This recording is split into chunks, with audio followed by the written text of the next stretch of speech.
This review has to be professional. I gotta put the blazer on, baby. Gotta put the blazer on. Kuroko no Basket. I'm pretty sure this is episode 48. Every week Kuroko gets better. Just that's all I'm saying.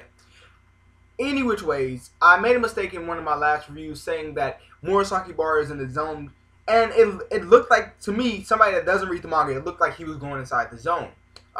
His hair rose up, and he fucking started emitting purple energy, you know, shit that happens before people get in the zone, as we seen with Kagami and Almine. But he's not. He just released his rage, and the whole episode was just him proving to Seirin that this shit was pointless. And it was mainly a psychological game between Murasakibara and Kiyoshi, and in which Kiyoshi got physically injured.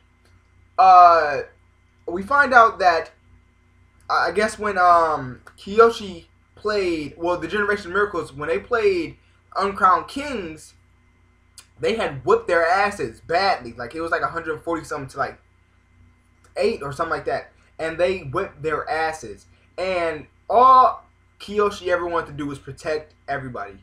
And we see when in middle school, when Kiyoshi's on the ground and he's just sitting there like this, and we've seen that scene before, we see Murasaki walk off, and then he comes back and mentions that, you know, it's pointless. You couldn't even protect anybody.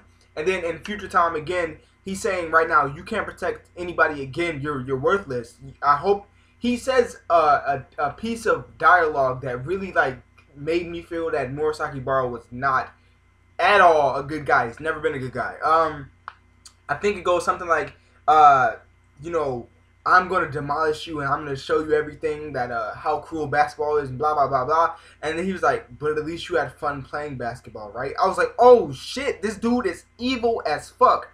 So Kiyoshi tags out and he puts Kuroko back in the game. They switch up formations. They're running I don't know what the fuck they're running, but they're running a different type of defense. And Kuroko plays a huge part immediately. As soon as he gets off the bench, he plays a huge part by first he uses his presence to get a foul, and then they switch up formation so Kuroko can get a steal and uses his palm shot. So he plays a automatic role immediately off the bench, subbing out with Kiyoshi. And Kagami's brother, I forgot his name.